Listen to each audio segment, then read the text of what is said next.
ಸ್ನೇಹಿತರೆ ನಮಸ್ಕಾರ. ಇಂತಹ ಘಟನೆಗಳು ಕೇಳಿ ಕೇಳಿ ಸಾಕಾಗ್ಬಿಟ್ಟಿದೆ.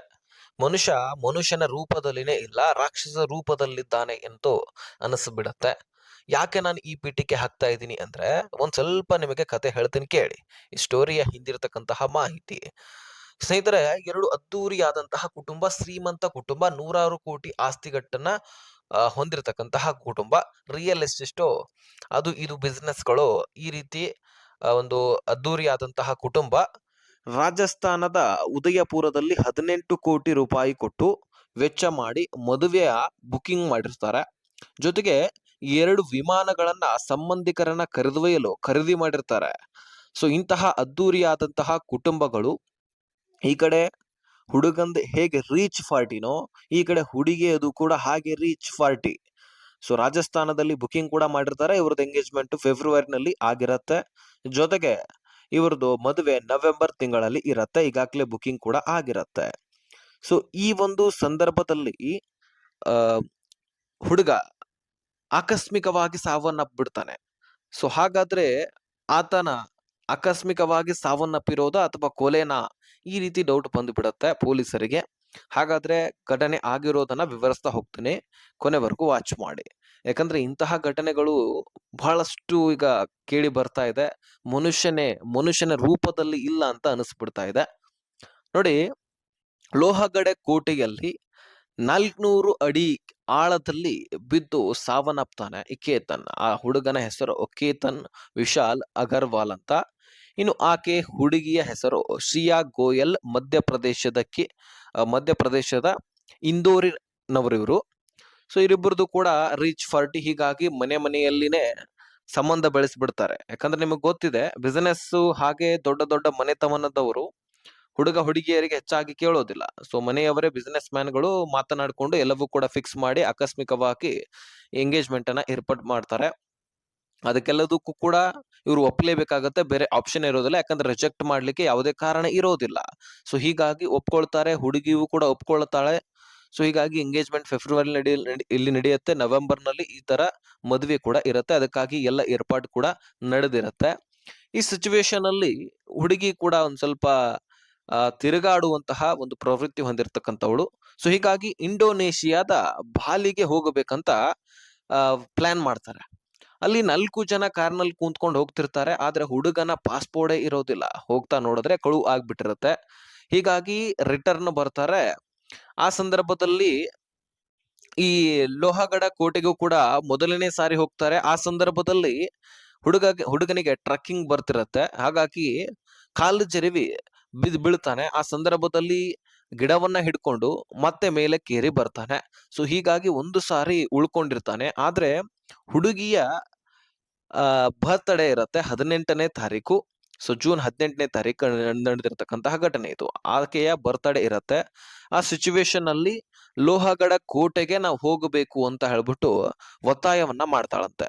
ಯಾಕಂದ್ರೆ ಮೊದಲೇ ಒಂದ್ ಸ್ವಲ್ಪ ಅಂಜಿಕೆ ಹುಟ್ಟಿರ್ತದೆ, ಭಯ ಹುಟ್ಟಿರ್ತದೆ ಆ ಹುಡುಗನಿಗೆ. ಯಾಕಂದ್ರೆ ಮೊದಲೇ ಒಂದು ಸಾರಿ ಈ ರೀತಿ ಆಗಿದೆ ಮತ್ತು ಈಗಾಗಲೇ ಆಲ್ರೆಡಿ ಇಲ್ಲಿ ಹೋಗಿ ಬಂದಿದೀವಿ, ಮತ್ತೆ ಬೇರೆ ಕಡೆ ಏನಾದ್ರೂ ಚಾಯ್ಸ್ ಮಾಡು ನಡೆಯುತ್ತೆ ಅಂತ ಹೇಳಿದ್ರು ಸಹಿತ ಹುಡುಗಿ ಕೇಳೋದಿಲ್ಲ. ಸೊ ಹಾಗಾಗಿ ಈ ಸಿಯಾ ಗೋಯಲ್ ಅಲ್ಲೇ ಹೋಗೋಣ ಅಂತ ಹೇಳ್ಬಿಟ್ಟು ಹಠ ಹಿಡಿತಾಳೆ. ಸೊ ಹೀಗಾಗಿ ಈ ಲೋಹಗಡ ಕೋಟೆಗೆನೆ ಹೋಗ್ತಾರೆ.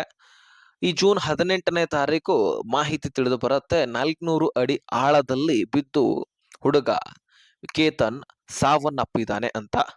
ಸೊ ಆಕೆ ಹೇಳ್ತಾಳೆ, ಸಿಯಾ ಗೋಯಲ್ ಪ್ರಾರಂಭದಲ್ಲಿ, ಇಲ್ಲ ಆತನಿಗೆ ಇದೆಲ್ಲವೂ ಕೂಡ ಟ್ರೆಕ್ಕಿಂಗ್ ಬರ್ತಿರತ್ತೆ, ಆದ್ರೂ ಸಹಿತ ಆತನು ಸರಿಯಾದ ಫಾಟ್ ನಲ್ಲಿ ಹೋಗಿ ನಿಂತಿದ್ದ, ಆದ್ರೆ ಕಾಲು ಜರೆದು ಕೆಳಗಡೆ ಬಿದ್ಬಿಟ್ಟ ಅಂತ ಅಳ್ತಾ ಹೇಳ್ತಾಳೆ. ಆದ್ರೆ ಪೊಲೀಸರು ಒಂದ್ ಸ್ವಲ್ಪ ಅನುಮಾನ ಬಂದೇ ಬರತ್ತಲ್ವಾ, ಈ ರೀತಿ ಏನಾದ್ರೂ ಸಾವನ್ನಪ್ಪಿದಾಗ ಒಂದ್ ಸ್ವಲ್ಪ ಡೌಟ್ಗಳು ಬಂದೇ ಬರುತ್ತೆ. ಸೊ ಹೀಗಾಗಿ ಆಕೆ ಹೇಳುವಂತಹ ಭಯ, ಆಕೆ ಹೇಳುವಂತಹ ಮಾತುಗಳು, ಮತ್ತೆ ಈತನು ಸಾವನ್ನಪ್ಪಿರುವಂತಹ ಕಾರಣಕ್ಕಾಗಿ ಯಾವುದೇ ನೋವುಗಳು ಆಕೆಯಲ್ಲಿ ಕಂಡು ಬರಲಿಲ್ಲ. ಸೊ ಈ ಒಂದು ಡೌಟ್ಗಳು ಪೊಲೀಸರಿಗೆ ಕಾಡುತ್ತೆ.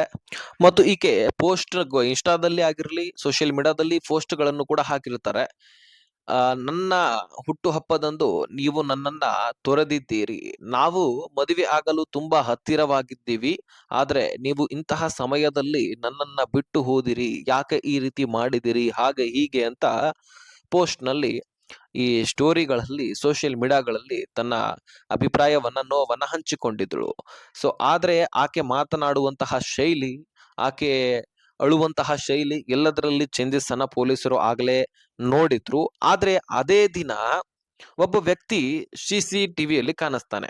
ಯಾಕೆ CCTV ಚೆಕ್ ಮಾಡಿದ್ರಂದ್ರೆ ಅನುಮಾನ ಅಂತೂ ಇದ್ದೇ ಇರತ್ತೆ ಮತ್ತು ಪ್ರೊಸೆಸರ್ ಎಲ್ಲವೂ ಕೂಡ ಮಾಡ್ಲೇಬೇಕು. ಏನ್ ಪ್ರಯತ್ನ ಇದೆ ಅದನ್ನ ಪೊಲೀಸರು ಮಾಡ್ಲೇಬೇಕಲ್ವಾ? ಹೀಗಾಗಿ ಅಲ್ಲಿ ಇರ್ತಕ್ಕಂತಹ ಸಮೀಪದ CCTVs ಅಲ್ಲಿ ಒಂದು ಫೋಟೋಸ್ ಗಳನ್ನ ಚೆಕ್ ಮಾಡುವಾಗ ಒಬ್ಬನ ಮೇಲೆ ಡೌಟ್ ಬಂದಿದೆ. ಅದು ಹೇಗೆ ಬಂದಿದೆ ಅಂದ್ರೆ, ಆ ದಿನ ಸುಡು ಬಿಸಿಲು 33 ಡಿಗ್ರಿ ಸೆಲ್ಸಿಯಸ್ ತಾಪಮಾನ ಇತ್ತು. ಅಂತಹ ಸಂದರ್ಭದಲ್ಲಿ ಫುಲ್ ಸ್ವೆಟರು, ಮುಸುಕುವನ್ನ ಹಾಕಿರೋದು, ಗ್ಲಾಸ್ ಅನ್ನ ಹಾಕಿರೋದು, ಕ್ಯಾಪ್ ಅನ್ನ ಹಾಕಿರೋದು, ಇದೆಲ್ಲವೂ ಕೂಡ ಕಂಡಾಗ ಇಂತಹ ಒಂದು ಬಿಸಿಲಿನಲ್ಲಿ ನಾವು ಯಾವಾಗಪ್ಪ ಈ ಬಿಸಿಲು ಹೋಗುತ್ತೆ ಅಂತಕ್ಕಂತಹ ಸನ್ನಿವೇಶದಲ್ಲಿ ಈತ ಫುಲ್ ಡ್ರೆಸ್ ಕೋಡ್ ಹಾಕೊಂಡ್ ಬಿಟ್ಟಿರ್ತಾನೆ, ಸ್ವೆಟರ್ ಅದು ಇದು ಅಂತ. ಆ ಸಂದರ್ಭದಲ್ಲಿ ಪೊಲೀಸರಿಗೆ ಡೌಟ್ ಬಂದ್ಬಿಡತ್ತೆ. ಸೊ ಆತನ ಲೊಕೇಶನ್ ಚೆಕ್ ಮಾಡಿ ಆತನನ್ನ ಹಿಡಿದು ತನ್ನದೇ ಆದಂತಹ ತನಿಖೆಯನ್ನ ಮಾಡಿದಾಗ, ತನ್ನದೇ ಆದಂತಹ ವಿಚಾರಣೆ ಮಾಡಿದಾಗ, ಪೊಲೀಸರ ವಿಚಾರಣೆ ನಿಮ್ಗೆ ಗೊತ್ತಲ್ವಾ? ಸೊ ಆ ರೀತಿ ಮಾಡಿದಾಗ ಎಲ್ಲವೂ ಬಾಯಿ ಬಿಡ್ತಾನೆ. ತದನಂತರ ಗೊತ್ತಾಗತ್ತೆ, ಸೊ ಇವರೆಲ್ಲರದು ಕೂಡ ಪ್ಲಾನ್ ಅಂತ. ಯಾಕಂದ್ರೆ ಪ್ರೀಪೇಯ್ಡ್ ಪ್ಲಾನ್ ಹಾಕೊಂಡೆ ಇದೆಲ್ಲವೂ ಕೂಡ ಮಾಡಿರ್ತಕ್ಕಂಥದ್ದು. ಸೊ ಈತನ ಹೆಸರು ಚೈತನ್ ಅಂತ. ಸೊ ಈತನ ಬಿಸ್ನೆಸ್ ಡ್ರೈ ಫ್ರೂಟ್ಸ್. ಸೊ ಜೊತೆಗೆ ಈಕೆ ಅಂದ್ರೆ ಸಿಯಾ ಗೋಯಲ್ ಬೇಕರಿ ಇರತ್ತಲ್ವಾ, ದೊಡ್ಡ ಪ್ರಮಾಣದಲ್ಲಿನೇ ಬೇಕರಿಯನ್ನ ಇಟ್ಕೊಂಡಿರ್ತಾಳೆ. ತಂದೆಯ ಬಿಸ್ನೆಸ್ ಅಲ್ಲಿ ಕೂಡ ರಿಯಲ್ ಎಸ್ಟೇಟ್ ನಲ್ಲಿ ಕೂಡ ಒಂದ್ ಸ್ವಲ್ಪ ಕೆಲಸ ಕಾರ್ಯಗಳನ್ನು ಕೂಡ ಮಾಡ್ತಾ ಇದ್ರಂತೆ.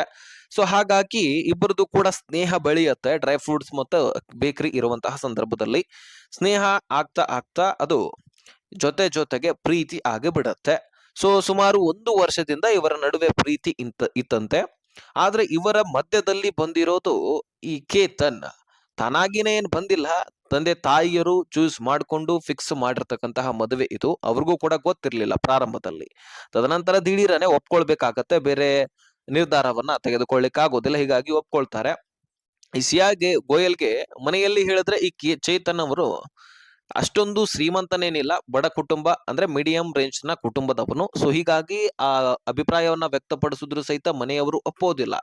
ಇನ್ನು ಓಡಿ ಹೋಗಿ ಮದುವೆ ಆದ್ರೂ ಸಹಿತ ಮನೆಯ ಕುಟುಂಬದ ಮರ್ಯಾದೆ ಹೋಗುತ್ತೆ. ಯಾಕಂದ್ರೆ ತುಂಬಾ ದೊಡ್ಡ ಕುಟುಂಬ, ತುಂಬಾ ದೊಡ್ಡ ಮರ್ಯಾದಸ್ಥರು, ಹೀಗಾಗಿ ಬೇರೆ ಆಪ್ಷನ್ ಇರೋದಿಲ್ಲ.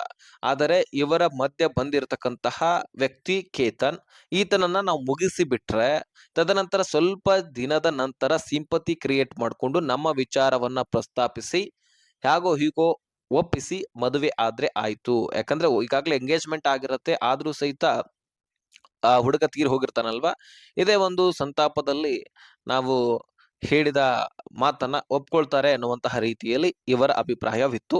ಹೀಗಾಗಿ ಪ್ಲಾನ್ ಅನ್ನ ಮಾಡ್ತಾರೆ. ಅವರು ಮಾಡ್ಕೊಂಡಿರ್ತಕ್ಕಂತಹ ಪ್ಲಾನ್ ಹೇಳ್ತೀನಿ ಕೇಳಿ. ಸೊ ಮೊದಲಿಗೆ ಪ್ಲಾನ್ ಏನಿತ್ತಪ್ಪ ಅಂದ್ರೆ, ನಾನು ಮೊದಲೇ ಹೇಳಿರುವ ಹಾಗೆ ಇಂಡೋನೇಷಿಯಾ ಬಾಲಿಗೆ ಹೋಗ್ತಕ್ಕಂತಹ ಪ್ಲಾನ್ ಇತ್ತು. ಆದ್ರೆ ಪಾಸ್ಪೋರ್ಟ್ ಅನ್ನ ಈಕೆ ಹಾದಿಯಲ್ಲಿ ಹೋಗ್ತಕ್ಕಂತಹ ಸಂದರ್ಭದಲ್ಲೇನೆ ಹರಿದು ಬೀಸಾಕಿರ್ತಾಳೆ. ಹೀಗಾಗಿ ಆ ಹೋಗುವಂತಹ ಟ್ರಿಪ್ ಕ್ಯಾನ್ಸಲ್ ಆಗತ್ತೆ. ಸುಮ್ನೆ ಅಲ್ಲಿ ಹೋಗೋದು ಯಾಕೆ, ಇಲ್ಲೇ ಸಮೀಪದ ಲೋಹಗಡ ಕೋಟೆಗೆ ಹೋಗಿ ನಾವು ಫೋಟೋ ಶೂಟ್ ಮಾಡ್ಕೊಳ್ಳೋಣ ಅಂತ ಹೇಳಿದ್ರಂತೆ. ಸೊ 14ನೇ ತಾರೀಕು ಜೂನ್ 14ನೇ ತಾರೀಕು ಅವ್ರು ಹೋಗ್ತಾರೆ. ಆ ಸಂದರ್ಭದಲ್ಲಿ ಪೂರ್ತಿಯಾಗಿ ದಟ್ಟವಾದಂತಹ ಪ್ರದೇಶ, ಅದೇ ರೀತಿಯಾಗಿ ತುದಿಯಲ್ಲಿ ಹೋಗಿ ನಿಲ್ತಾರೆ. ಆ ಫೋಟೋ ಶೂಟ್ ಮಾಡುವಂತಹ ಸಂದರ್ಭದಲ್ಲಿ ಈಕೆ ಕೇತನನ್ನ ತಳ್ಳಿ ಬಿಡ್ತಾಳೆ. ಆ ಕೇತನ್ ಪಾಪ ಬಿದ್ದಿರುವಂತಹ ಸಂದರ್ಭದಲ್ಲಿ ಗಿಡವನ್ನ ಹಿಡಿದು ಮೇಲಕ್ಕೆ ಏರಿ ಬರ್ತಾನೆ. ಆ ಸಂದರ್ಭದಲ್ಲಿ ಕಿರುಚಾಟ, ಕೂಗಾಟ ಎಲ್ಲವೂ ಕೂಡ ಈಕೆ ಮಾಡ್ತಿರ್ತಾಳೆ ಸಿಯಾ ಗೋಯಲ್. ಹಾವು ಹಾವು ಹಾವು ಅಂತ. ಯಾಕಂದ್ರೆ ಕಾಲಲ್ಲಿ ಹಾವು ಬತ್ತು, ಹೀಗಾಗಿ ನನಗೆ ಗೊತ್ತಾಗ್ಲಿಲ್ಲ, ತಳ್ಳಿ ಬಿಟ್ಟೆ, ನಾನು ಬೆದರಿದೆ ಅಂತ ಕೂಗಾಡ್ತಾಳೆ.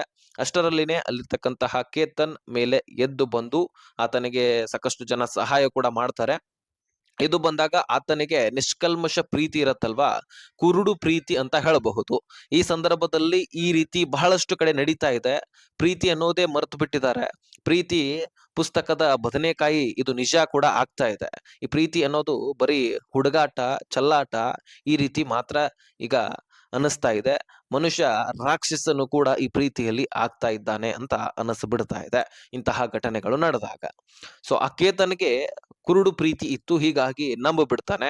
ಹಾವು ಬಂದಿರಬಹುದು, ಹೀಗಾಗಿ ಈ ರೀತಿ ಆಯ್ತಪ್ಪ ಅಂತ ಹೇಳ್ಬಿಟ್ಟು. ಆದ್ರೆ ಬೆದರಿದ್ದ. ಅದಕ್ಕಾಗಿ ಮತ್ತೆ ಈಕೆ ಏನ್ ಮಾಡ್ತಾಳೆ, ಲೋಹಗಡ ಕೋಟೆಗೆನೆ ಹೋಗೋಣ ಅಂತ. ಯಾಕಂದ್ರೆ ಚೈತನ್ಗೆ, ಯಾಕಂದ್ರೆ ಈಕೆಯ ಮಾಜಿ ಲವರ್ಗೆ ಈಗಾಗ್ಲೇ ಇಂಡೋನೇಷ್ಯಾಗೆ ಏನ್ ಬುಕಿಂಗ್ ಮಾಡಿರ್ತಾರಲ್ಲ, ಅಲ್ಲಿ ಹೋಗ್ಲಿಕ್ಕೆ ಆಗೋದಿಲ್ಲ. ಯಾಕಂದ್ರೆ ಅಷ್ಟೊಂದು ಆತ ರೀಚ್ ಪಾರ್ಟಿ ಏನಿಲ್ಲ, ಅಲ್ಲಿ ಪ್ರಿಪೇಡ್ ಪ್ಲಾನ್ ಮಾಡ್ಲಿಕ್ಕೂ ಕೂಡ ಆಗೋದಿಲ್ಲ. ಆದ್ರೆ ಈ ಲೋಹಗಡ ಕೋಟೆಯಲ್ಲಿ ಏನಾದ್ರೂ ಪ್ಲಾನ್ ಮಾಡಬಹುದು, ಚೇತನ್ ಅಲ್ಲಿಗೆ ಬರ್ತಾನೆ ಎನ್ನುವಂತಹ ಧೈರ್ಯ ಈಕೆಗೆ. ಸೊ ಹೀಗಾಗಿ ಪ್ಲಾನ್ ಮಾಡ್ಕೊಳ್ತಾರೆ. ಮತ್ತೆ ಏನ್ ಮಾಡ್ತಾರೆ, 18ನೇ ತಾರೀಕು ಅಲ್ಲಿಯೇ ಹೋಗೋಣ ಅಂತ ಹಠ ಹಿಡಿದು ಬಿಡ್ತಾಳೆ. ಸೊ ಈಕೆಯ ಬರ್ತ್ಡೇ ಕೂಡ ಅವತ್ತು. ಹಾಗಾಗಿ ಆತನನ್ನ ಹಾಗೋ ಹೀಗೋ ಅಂತ ಕರೆದುಕೊಂಡು ಹೋಗ್ತಾಳೆ. ಆ ಸಂದರ್ಭದಲ್ಲಿ ಕೂಡ ತುತ್ತದಿಗೆ ಹೋಗಿ ನಿಲ್ತಾರೆ. ಆವಾಗ ಈಕೆ ತಳ್ಳಿ ಬಿಡ್ತಾಳೆ ನೋಡಿ. ಸೊ ತಳ್ಳಿ ಬಿಡ್ತಾಳೆ. ಆತನು ಕೂಡ ಆಕೆಗೆ ಸಪೋರ್ಟ್ ಇರ್ತಾನೆ. ಅಲ್ಲಿ ಇಲ್ಲಿ ಅಂತ ಸನ್ನೆ ಮಾಡ್ತೋದು, ನೋಡೋದು, ಈ ರೀತಿ ಎಲ್ಲವೂ ಕೂಡ CCTV ಫುಟೇಜ್ ಗಳಲ್ಲಿ ಕವರ್ ಆಗಿರುತ್ತೆ. ಈ ಘಟನೆ ಅನುಮಾನಾಸ್ಪದ ಮತ್ತು ಈಕೆಯ ಹಾವಭಾವದಲ್ಲಿ ಅನುಮಾನ ಇರುತ್ತೆ, ಮತ್ತು ಚೇತನ್ ಕೂಡ ನಡೆದುಕೊಳ್ಳದಿರ್ತಕ್ಕಂತಹ ಒಂದು ಭಾವನೆಗಳು ಎಲ್ಲವೂ ಕೂಡ ಅನುಮಾನಾಸ್ಪದ ಬರುತ್ತೆ. ಹೀಗಾಗಿ ತನ್ನದೇ ಆದಂತಹ ಶೈಲಿಯಲ್ಲಿ ತಮ್ಮ ಪ್ರಕರಣವನ್ನ ಮುಂದುವರಿಸ್ತಾರೆ ಪೊಲೀಸರು. ಇದಾಗ್ತಾ ಒಂದಾದ ಮೇಲೆ ಒಂದು ವಿಷಯ ಬಯಲಾಗ್ತಾ ಹೋಗುತ್ತೆ. ಹೀಗಾಗಿ ಈ ಪ್ರಕರಣಕ್ಕೆ ಒಂದು ತೆರೆ ಎಳೆದು ಬಿಡ್ತಾರೆ. ಸೊ ಕೊನೆಯದಾಗಿ ಈಕೆ ಅಂದ್ರೆ ಶ್ರೇಯಾ ಗೋಯಲ್ ಜೊತೆಗೆ ಚೈತನ್ ಕೂಡಿಸಿ ಈ ಒಂದು ಕೊಲೆಯನ್ನ ಮಾಡಿರ್ತಾರೆ. ಸೊ ಇದೆಲ್ಲವೂ ಕೂಡ ಪ್ಲಾನ್ ಮಾಡಿರ್ತಕ್ಕಂತಹ ಒಂದು ಕೊಲೆ. ಸೊ ನೋಡಿ, ಎಂತಹ ಒಂದು ಸಮಾಜ ಎಲ್ಲಿಗೆ ಬಂದು ನಿಲ್ತಾ ಇದೆ, ಎಂತಹ ಘಟನೆಗಳು ನಮ್ಮ ಸಮಾಜದಲ್ಲಿ ನಡೀತಾ ಇದೆ, ಪ್ರೀತಿಯ ಹೆಸರಿನಲ್ಲಿ ಏನೇನ್ ನಡೀತಾ ಇದೆ. ಶ್ರೀಮಂತರಿದ್ರೆ ಏನಾಯ್ತು, ಪ್ರೀತಿ ಮಾಡೋದು ನಿಜ ಅಲ್ವಾ? ಅದು ನಿಜ ಆಗಿದ್ರೆ ಮನೆಯಲ್ಲಿ ಹೇಳ್ಬೇಕಾಗಿತ್ತು, ಅಥವಾ ಇನ್ನೊಬ್ಬನ ಜೀವನವನ್ನ ಬಲಿ ಕೊಟ್ಟು ತನ್ನ ಪ್ರೀತಿಯನ್ನ ಸಾಧಿಸಿಕೊಳ್ಳಲಿ ಏನ್ ಅರ್ಥ ಇದೆ? ಇನ್ನೊಬ್ಬರ ಒಂದು ಶವದ ಮೇಲೆ ನಮ್ಮ ಪ್ರೀತಿಯನ್ನ ಬೆಳೆಸೋದು ಇದು ಯಾವ ಲೆಕ್ಕ? ಇಂತಹ ಒಂದು ಘಟನೆಗಳು ಸಮಾಜದಲ್ಲಿ ನಡೀತಾ ಇದೆ. ಮನುಷ್ಯ ರಾಕ್ಷಸನಾಗ್ತಾ ಇದ್ದಾನೆ ಅಂತ ನಾನು ಪ್ರಾರಂಭದಲ್ಲಿ ಇದಕ್ಕೆ ಹೇಳಿರೋದು. ನಿಮ್ಮ ಅನಿಸಿಕೆಯನ್ನ ಕಮೆಂಟ್ ಮಾಡಿ ತಿಳಿಸಿ.